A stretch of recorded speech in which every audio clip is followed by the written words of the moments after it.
Jim, you know what? You're so demanding. I know Wait, you weren't even here yesterday, Jim. That's Jim's true. normally early and he is like been like running late. I don't know what's wrong with Jim. You remember he used to show up like 5 minutes early? Yep. Flipping. Slacking over there, Jim. Just protecting the calendar, that's all.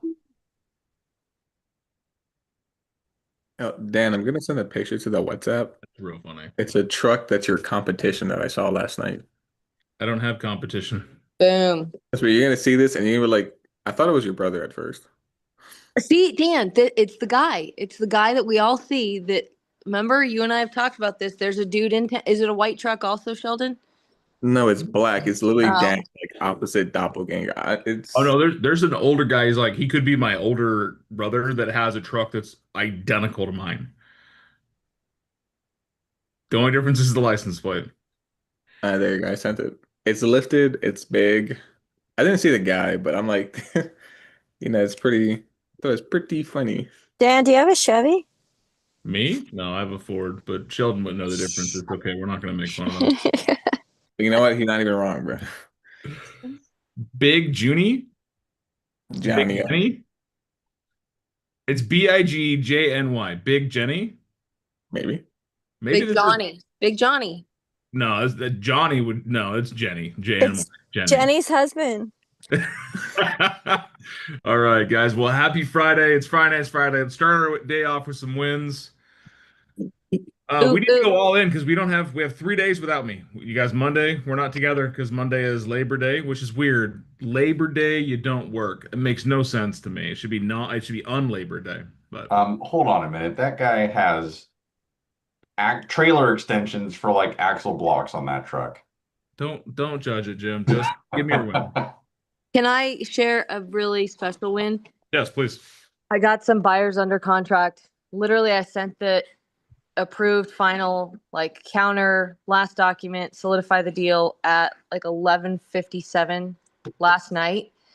For some buyers that are in town from Alaska, we've been on the hunt, found this one, looked like we maybe weren't going to get it, squeezed a little bit more, ended up getting the yes from the sellers, and it occurred on the 25th year anniversary to the day of when they bought their last house, which is the only other house they bought in Alaska 25 years ago.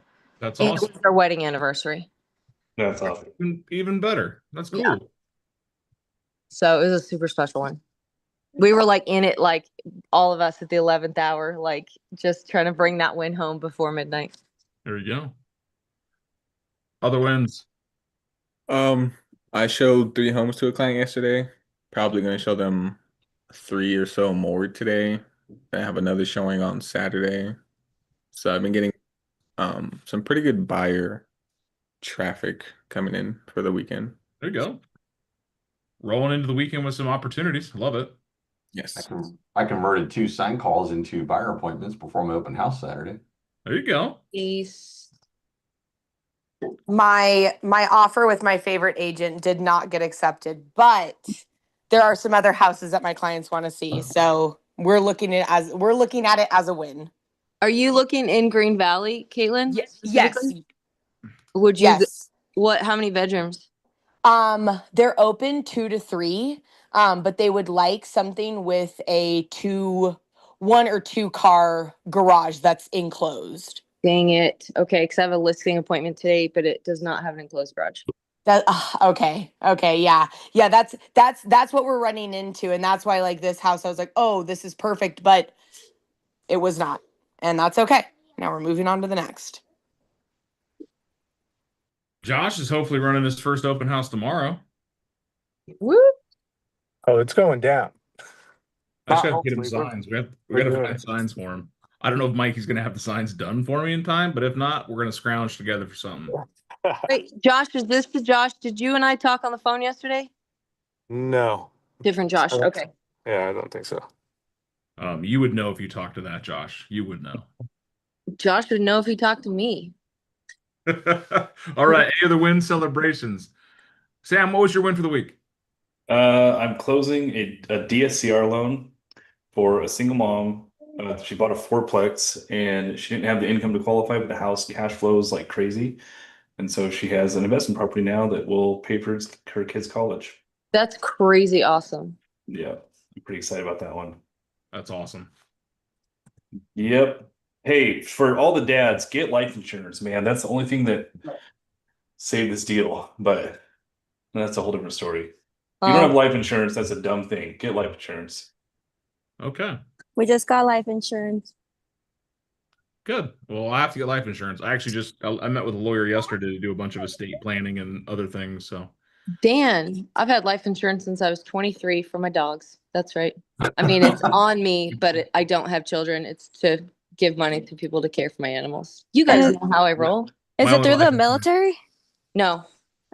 Yeah, my only life insurance is all the assets that we have that become my kids and my family. So, Yeah. Sometimes that's the tricky thing is like liquidating that stuff sometimes, you know? But we're and life that's insurance. what we Yeah. talked to the estate planner yesterday. Yep. So, I'm a life insurance agent as well, so just in case, any of you guys just need some saying. life insurance, just saying. Good to know. Did you plan this with Sam? Did you guys have a little Yeah. thing? So, all right. So, what are we seeing in the market right now? What are we seeing with rates? I was on a call with Jim yesterday, and he literally stopped in the middle of a sentence and goes, "Oh, rates just came down again." Yep. What are we seeing? Yeah, so the chances of couple things. A few weeks back, the sentiment was 100% that the Fed was going to lower rates in September, and then we had CPI and some other data come in that dropped to 80%. So when that happens, investors like UWM, Fairway, Guild, different companies that service mortgages, they will price that into their rate sheet. So rates will come down, and then when that sentiment decreases, they start ticking back up again. However, at this most recent Fed meeting, he said the likelihood of decreasing rates sometime in 2024, 2025 are high. So for the Fed to decrease rates and see, they always track quarter by quarter. So they want to have 3 months of economic data to be able to see if something worked or not.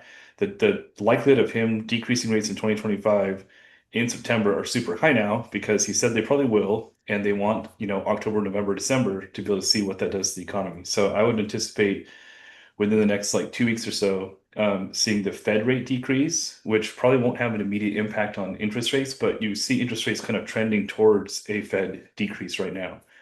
So long story short, rates are coming down, but I would anticipate some volatility after that second week of September. Second week of September. We talked about September's coming. Yeah, but now's the time. All my clients right now are, trying to get under contract because they know that as soon as rates come down a little bit, as they're coming down, more people are, we're seeing mortgage applications month over month increase pretty substantially. So that means that new buyers or buyers that didn't qualify before or buyers that were on the fence are now attempting to buy a home. So when you have more buyers and kind of stagnant supply, we all know what happens then. Mm-hmm. Okay. What weird, awkward, fun situation you guys have for Sam so we can talk about some finances and some money opportunities? For those of you who don't know what a DSCR loan is, right? This is also where you learn that too. Hey, Sam, if they are successful in firing this federal governor, will that have an impact? No, that's it's more publicity than anything else. That's what I thought. Yeah. I think honestly, it probably has a negative impact on the Fed's overall directive, just because going back to this, I think I mentioned this a few weeks ago. The reason why our economy has stayed so resilient on a global scale for so long is because we have an independent Fed. And by any administration, not just Trump, trying to navigate or manipulate that, it doesn't look good. So I don't think it has an impact. That's kind of what I thought. Yeah.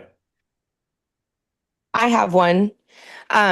So I have a past client who, whenever her and her husband purchased the property, they were not married at the time, and he was the only one that was on the mortgage. This was about 2 years ago. She opened up a business this past year. She's a barber, and she called me about a week ago saying that she doesn't know if she's going or if they're going to be staying together, and she wants to know what her options are as far as being able to purchase a house on her own. Um, is there anything that would be open to her? Because I know that you need more time with work, right? Um, Well, I get first, is it Arizona or what state is it in? Arizona, yes, Arizona. Okay, so Arizona is a community property state, which means that if they're married, they both have equal ownership of the property. However, there are some caveats to that because he owned the home prior to them getting married. So a Mhm. lot of times that won't hold up in court. Was she on title? Do you know? No, she was Okay. not. So if she's not on title and she's not on the mortgage, then technically she's a first-time home buyer. Okay. So as far as like the timing piece, how long has she had her business for? She's had her business for less than a year. That's potentially where it gets tricky. A lot of times you can get away with 12 months, like on a DSCR loan. So basically, a DSCR loan, you're looking at the income produced for the property, and as long as you're at a 1-to-1 ratio, so if the mortgage is, let's say for easy math, $3,000 a month, and the property cash flows $3,000 a month, that's a 1-to-1 ratio. So that would qualify for a DSCR loan. And then as long as she has, so at a 1-to-1 ratio, you can technically put down 20% on a DSCR property. Mhm. But we would But need, that's like the minimum, isn't it? yeah, yeah. Yeah, okay. Yeah, most are like 25%, but at a 1-to-1, you can put down 20%. She would need 12. How far away is she from 12 months? I think she's at like 9 months right now. So she just wants to know what she needs to start doing in order for her to like get into this position. So yeah, if there are any and that was my main question. I didn't know if she would qualify as a first-time home buyer. And what if there are any programs for her out there. Yeah. So just for everyone's knowledge, a first-time home buyer is classified as someone who has not held title in the last 36 months, 36 consecutive months.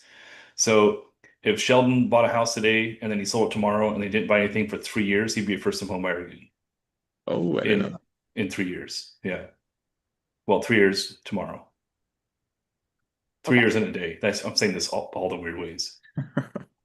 I would say for her, if she's got 3 months, I mean, have her, depending on if and what she's going to get as far as like a settlement in the divorce, like Mhm. obviously tuck that away, but just try and save up as much as possible because even with a DSCR loan, you put 20% down, but you still have to have 6 months reserved. So whatever the mortgage payment is, you have to have that times 6. It's not used in the transaction, but it has to be in some sort of accessible form. So life insurance can be one of those that you can use as reserves. 401k, pension, anything like that that shows you have access to money. You just have at least 6 months of reserves plus her down payment.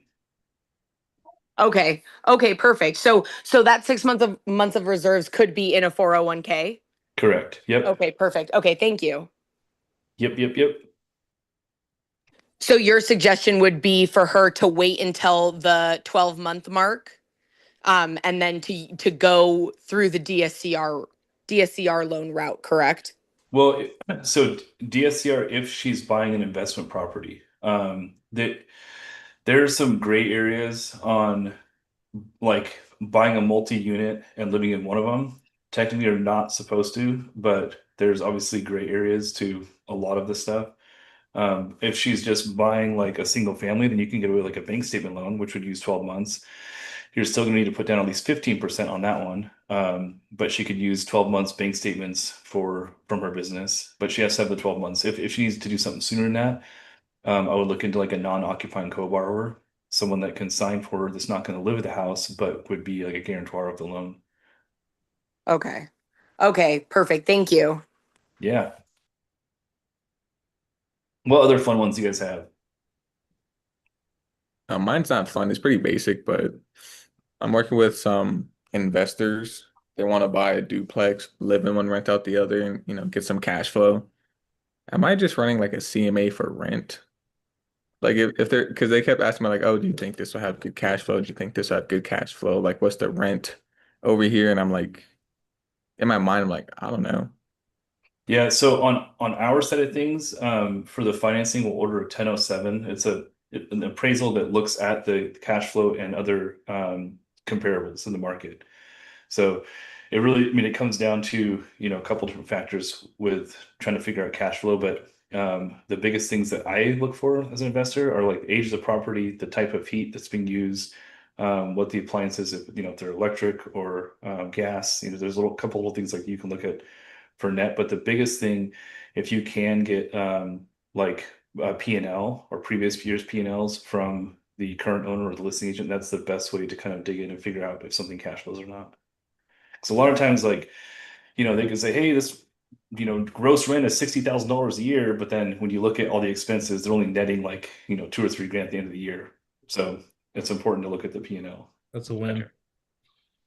I mean, in a lot of ways, that is a win, right? Like all of the majority of my properties may be cash flow. Like, I mean, on paper, I lose money on every single one of them, but in reality, they may be cash flow a couple $100 on each one of them. The reason for that, number one, is I want to put as little money into it as possible to get the investment. And this is all like, long-term stuff. So this is stuff that I'll never see as, for my kids. The second reason is on any property that's an investment property where you have tenants in it, you want it as leveraged as possible. If I was renting to Dan and I had, let's say I owned a property free and clear, and Dan walks outside and slips and breaks his hip, he could sue me for my position, my ownership share in that property. So if I own the property 100%, he could sue me for 100% of that home's value. Where if I only put 20% down, he can only sue me for 20% because the mortgage or the lien holder is always going to take first lien position, which means they have first access to that property. I always found that stupid. Like, you were dumb and you slipped and fell and you're renting the place, it's your fault. Yeah. The courts are actually starting to get a little bit more favorsome in that line, though. Maybe down there, up here is terrible. Oh my goodness. I need to not invest in Washington anymore. That's what happens when you vote blue. Touche. Yeah. LOL. Got 'em. There is like some end game stuff to that though. I have a good friend of mine who he's like 40 some doors.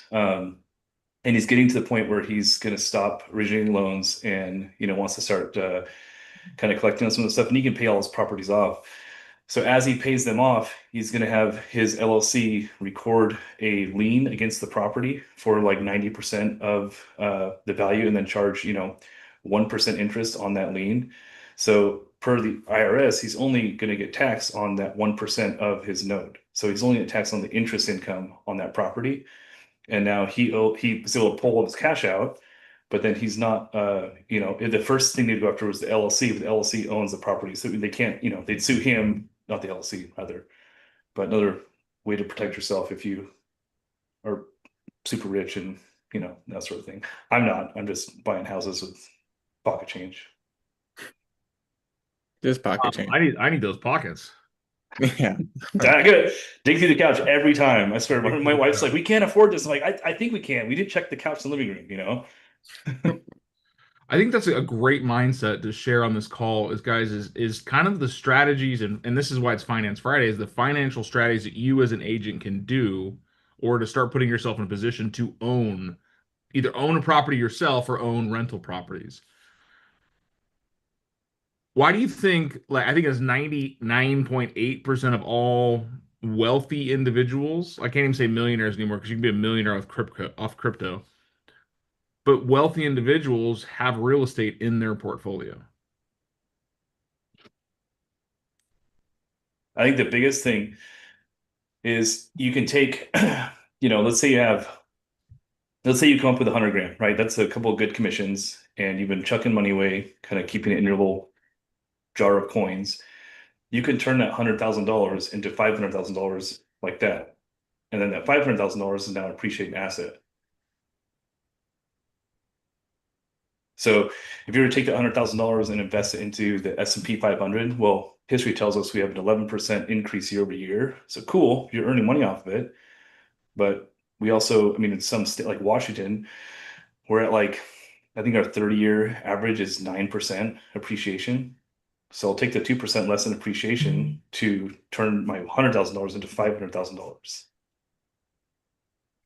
Plus, I'm getting a tax break on my W-2 income or my earned income on your business.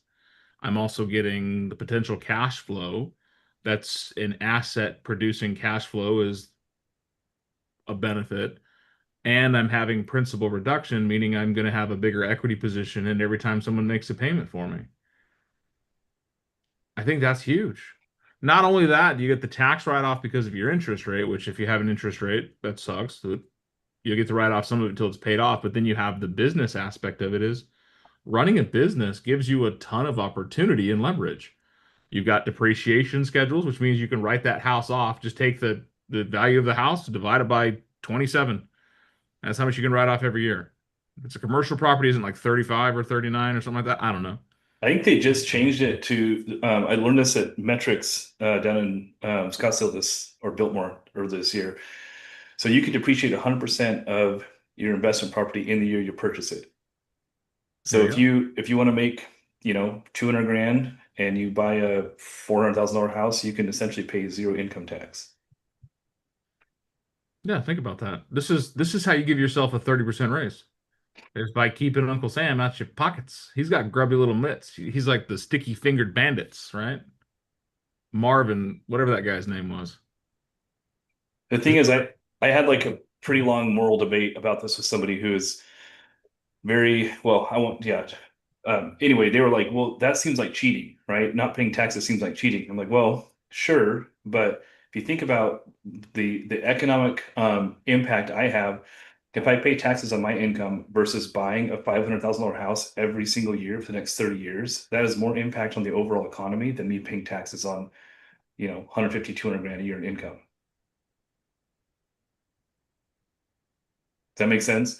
So it might seem like a loophole where you're like, yeah, I'm not paying taxes on my income, sure, but I'm also buying houses, paying interest on them, and providing, potentially hundreds of jobs maybe to the bank employees and all the people that are earning money off my interest, providing a home for tenants. Hey, what's Anthony say? Hold on. The tax code is written with 80% of it to drop your taxes because they want you to leverage your money. They want you to reinvest. They want you to grow your business. The tax code is built to help business owners because business owners can do what the government cannot. How Not many only that, people the have ever- politicians use the same vehicles. Yeah. And that's everyone went against Donald Trump in 2016 because of you don't pay taxes, blah, blah, blah, and you don't pay your taxes, blah, blah, blah, making him feel like a criminal. He's like, until he's like, I don't pay my taxes. They were thinking he was gonna buckle down and say, "You're right, I'm a criminal." No, he's like, I don't pay my taxes because I follow the tax laws. And everyone is all, wait a second. What? And the people that, and I want to say this with the utmost respect, the people that are ignorant to the tax laws are what think it's a criminal. Right. That's fair. And when you're an ignorant fool, you will start to tell people things and make assumptions about things that have no basis. So It's the same people that are sitting there waiting for the market to crash. yeah, these are the times that you need to educate yourself. Financial literacy is one of the most important things you should have. I don't know why we don't teach it in school because why I can tell you why, because it's built by the Rothschild system and they want you to become dependent on the system. I want you all to break free of the system. I don't care if you're 15 or 55 or older. I want you to be financially free, where you can do things that you want to do when you want to do it with who you want to do it without asking for permission. I want you to have the ability to say, you know what, I can leverage this property to buy the next one. And then in 5 years from now, I can pay off one of them and I'll have a free and clear asset that's helping me generate $15,000 a year. There's a plan out there. I can't remember what it's called, but it's a 15-year plan. Robert Kiyosaki was talking about. He's like, I'm going to buy a house, I'm going to pay it off, and then I'm going to take a loan out, a 15-year loan out. He goes, because your income is taxed because it's earned income. When you are taking a loan out against something you own, that's not taxable because it's debt. Debt is not taxable. So now he's living on $150,000 a year, tax-free. And he buys 15 houses and he does this every year. He pays off a house every year. He has a new $150,000 income that's non-taxed. Do you guys ever wonder why like CEOs of these major companies like Coca-Cola and Pepsi and Ford and Budweiser, how their salaries are like $1 a year? Anyone? I mean, the guy that was just put on there for medical insurance gets paid $32.6 million a year. Well, I mean, there are some, there's the smart ones are paid very, very little, like W-2 income, but they have massive shares or they have shares in a massive company and they borrow against those shares for that same strategy because you end up paying less in interest than you would on your taxes. Yeah, Elon Musk leveraged Tesla to buy Twitter. $1 billion. Like he just said, hey, here's all my shares. I'm going to put this up as collateral. Give me the money. That's my collateral. Give me the money to go buy Tesla. Or so go buy Twitter. And he bought Twitter, turned it into a more efficient machine, and then renamed it weirdly. Right. Wasn't it after his third kid or Financial something? literacy. So there's a great book out there. It's called The Psychology of Money. I think it's the first thing you need to read. Then Rich Dad, Poor Dad by Robert Kiyosaki. Get your mind right and get out of the conversation loops of poverty. One of the worst things you can possibly do is listen to older generations because they were taught to go to school, get good grades, find a good factory job, work for 40 years, roll over and die off your retirement. That's it. They're hoping and praying for a pension. Gary Keller wrote Rich Dad, Poor Dad. Get out of here. Get out of here. Robert Kiyosaki was a ghostwriter. Yeah. Jessica asks, if I have a house from a VA loan, I can't use a VA loan again against my money as 100 miles unless I move 100 miles away. No, so VA has an entitlement. Basically, depending on how much you owe on the house and how much entitlement is left, how much the house you're purchasing is left, you can still potentially buy a second house with 100% financing. Yeah, I think isn't it like a 2-house limit within 100 miles? Yeah, but even with that, there are some gray areas to that because I've done them within like 70 miles of each other, and the VA the VA is really if you can make a strong and blatant case for it is in the veteran's best interest to do this, they will like in most cases they'll side with you. Yeah, if you can make it compelling and honest, then they'll be like, it helps the vet. That's what it's all about. So, Sam, tell us what you put in the chat. That's the Psychology of Money Guys, audiobook link. If you don't have Audible, this is a good investment in yourself. It's $15 a month. It's worth every dollar. Sam just put a link in there. You could get this book for free from Sam. Wait, hold on, that's not the right link. Let me send one for free. Hold on, I can do that. Oh, mine says get it free. So. Oh, do it. Yeah, get it free. Yep. Maybe that one's compliments of Sam. Maybe it's that's off Google. We can find it, but check it out. There's an opportunity. You can better yourself. I started with audiobooks when I was 30. And this was 8 years ago. I found out my son was being born. I found out I was going to be a dad. My life completely flipped. And I went to a mentor of mine and I said, what am I going to do? And she said, you need to start making yourself better. And part of that is reading. I had a 45-minute drive to work every single day. And she told me, here's the book I want you to read. Here's a book I want you to read. I was like, I don't have time to read. She goes, you don't have to read, dum-dum. She looked at me and said, get Audible. As you're driving to work, you can consume books. I was taking down a book a week. And then the prior 30 years of my life, I hadn't read a single book. That's a lie. When I was in jail, I read a book. Now, but before then, I hadn't read a book unless I was forced to.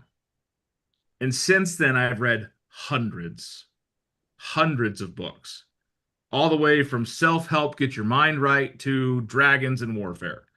Everything across I couldn't tell you the last time I spent a week listening to the radio. It's always audiobooks or podcasts. So find something that you're going to start changing your mentality by listening to different things. The Psychology of Money was a great book that was introduced to me. The Rich Dad, Poor Dad was a great book that was introduced to me. Both of them have made significant impacts in my life. I've gotten my kids to read Rich Dad, Poor Dad, which is funny because I'm a stepdad. You guys don't know, 4 of my kids aren't biologically mine. I know, big surprise, weird. Now, the funny thing is their father biologically is the poor dad.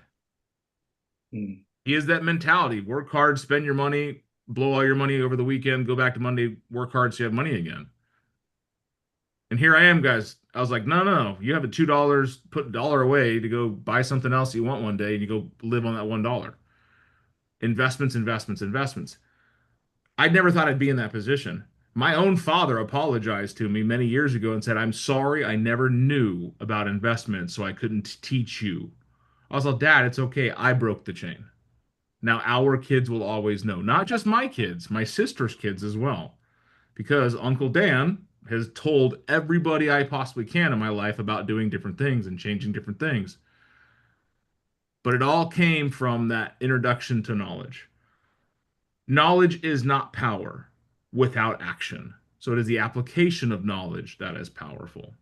So take the opportunities that you have now in your life. I don't care where you're starting from. In 5 years from now, everything can be completely different. Everything. Are you in? I'm in. Now spell run backwards. In you are.